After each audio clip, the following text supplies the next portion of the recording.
तो फ्रेंड्स ये है ट्राउज़र की ड्राफ्टिंग। Trouser drafting. तो पहले मेजरमेंट देख लेते हैं। Hip 40 inches, full length 40 inches, क्रॉच depth 10.75 inches, hip arc front 10.25 inches, back hip arc 10.75 inches, waist to knee 24.5 inches। जो हमारे मेन मेजरमेंट हैं जो हमको चाहिए वो हमें चाहिए, एक तो हिप, एक फुल लेंथ, एक क्रॉच डेप्थ, एक हिप आर्क फ्रंट, एक back hip arc, waist to knee, ये हमें चाहिए। ठीक है, तो सबसे पहले मैंने क्या किया है, सबसे पहले मैंने एक फुल लेंथ का निशान लगाया। ये फुल लेंथ का मैंने निशान लगाया, आप भी लगा लीजिए। तो ये मैंने लिया है 40 इंचेस, पूरा यहाँ से यहाँ तक 40 इंचेस लिया है मैंने। उसके बाद मैंने ऊपर से एक पॉइंट लिया जिसको हम बोलते हैं क्रॉच डेप्थ, यानी कि ये वेस्ट लाइन है सबसे टॉप पे। इस वेस्ट लाइन से नीचे हम आए 11 इंचेस। 11 कैसे आया? क्रॉच डेप्थ हमारी है 10.75, उसमें हमने 0.25 प्लस किया तो 11 इंचेस हो गया। तो यहाँ से यहाँ तक हमने 11 इंचेस क्रॉच डेप्थ का पॉइंट लिया।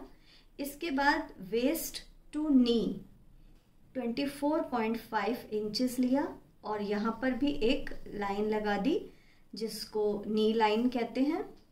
इसके बाद फिर नीचे जो 40 इंचेस पे भी एक और लाइन लगा दी जिसको हम बॉटम लाइन कहते हैं। अब इस क्रॉच लाइन पे हमें इस पॉइंट से स्टार्ट करना है। ये इधर हम फ्रंट बनाएंगे, इधर बैक बनाएंगे। इस पॉइंट से हमें राइट की तरफ जाना है। तो हमारा फ्रंट हिप आर्क था 10.25, तो 10.25 में हमें प्लस करना है 0.25, तो हमारा आता है 10.5। तो इस पॉइंट से जब हम राइट की तरफ गए तो ये जो पॉइंट है ये 10.5 है। इसके बाद इस 10.5 पे हमने एक लंबी ऊपर की तरफ लाइन ड्रॉ कर ली। अब हमें क्रॉच को बढ़ाना है, तो वो बढ़ाने के लिए ये जो 10.5 आया था इसको हम 4 से डिवाइड करेंगे तो आया 2.6, यानी कि इस पॉइंट से आगे की तरफ क्रॉच जो है वो 2.6 बढ़ाएंगे। फिर इस पॉइंट से ऊपर की तरफ बीच में 1.5 इंचेस लेंगे और फिर ये क्रॉच की शेप लगा देंगे। नी लाइन पे आने से पहले हमें इस पॉइंट से लेके लास्ट इस पॉइंट तक इन दोनों का सेंटर पॉइंट निकालना है और एक डॉटेड लाइन ड्रॉ कर देनी है। डॉटेड लाइन ड्रॉ करने के बाद हम नी लाइन पे आएंगे और इस डॉटेड लाइन पे ये जो बीच का पॉइंट है इससे 4 इंचेस इधर चले जाएंगे, 4 इंचेस इधर चले जाएंगे और फिर यहाँ से यहाँ तक मिला देंगे। इसके बाद ये जो लाइन है इसके 3 पार्ट्स कर लेंगे, 1 2 3। तो ये जो थर्ड वाला है इस पॉइंट से यहाँ तक हम इधर भी ड्रॉ कर लेंगे। अब आ जाते हैं बॉटम लाइन पे। बॉटम लाइन पे इसी पॉइंट से 3 इंचेस इधर और 3 इंचेस इधर लेंगे और फिर इनको भी आपस में ऐसे मिला देंगे। तो इस तरह से हमारा फ्रंट रेडी हो गया। और बैक में हमने क्या किया, बैक में जिस तरह हम राइट की तरफ गए थे अब इस लेफ्ट की तरफ हम काम करेंगे। तो क्रॉच लाइन जो है हमारी इसके ऊपर हमें इस पॉइंट से लेके यहाँ तक हमें लेना है बैक हिप आर्क जो कि है 10.75।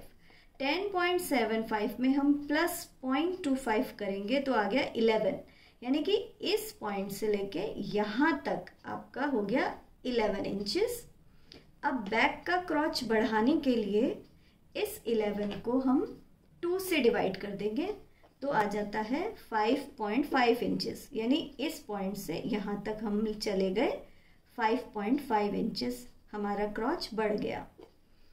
अब इस पॉइंट से 2 इंचेस ऊपर जाएंगे और यहाँ से आधा इंच ऊपर जाएंगे, सॉरी साइड में जाएंगे और 2 इंचेस इस पॉइंट से ऊपर जाएंगे, तो पीछे का जो क्रॉच है पैंट का वो थोड़ा ऊपर होएगा।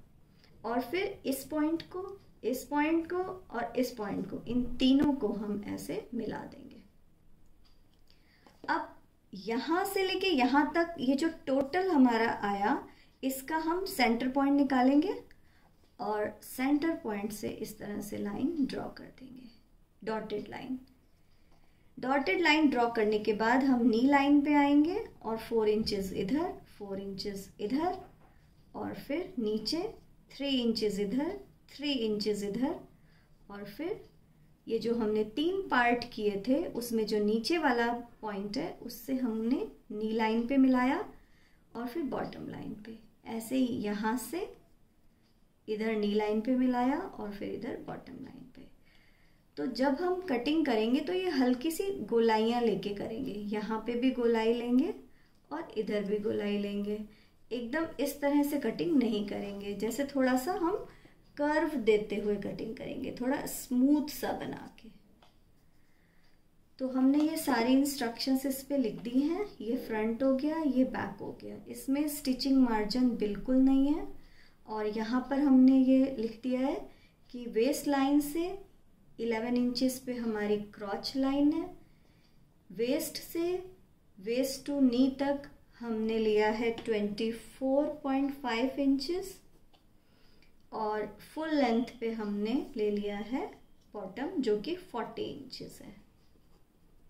तो ये है हमारी ट्राउज़र की ड्राफ्टिंग। फिर मिलेंगे नेक्स्ट ड्राफ्टिंग में।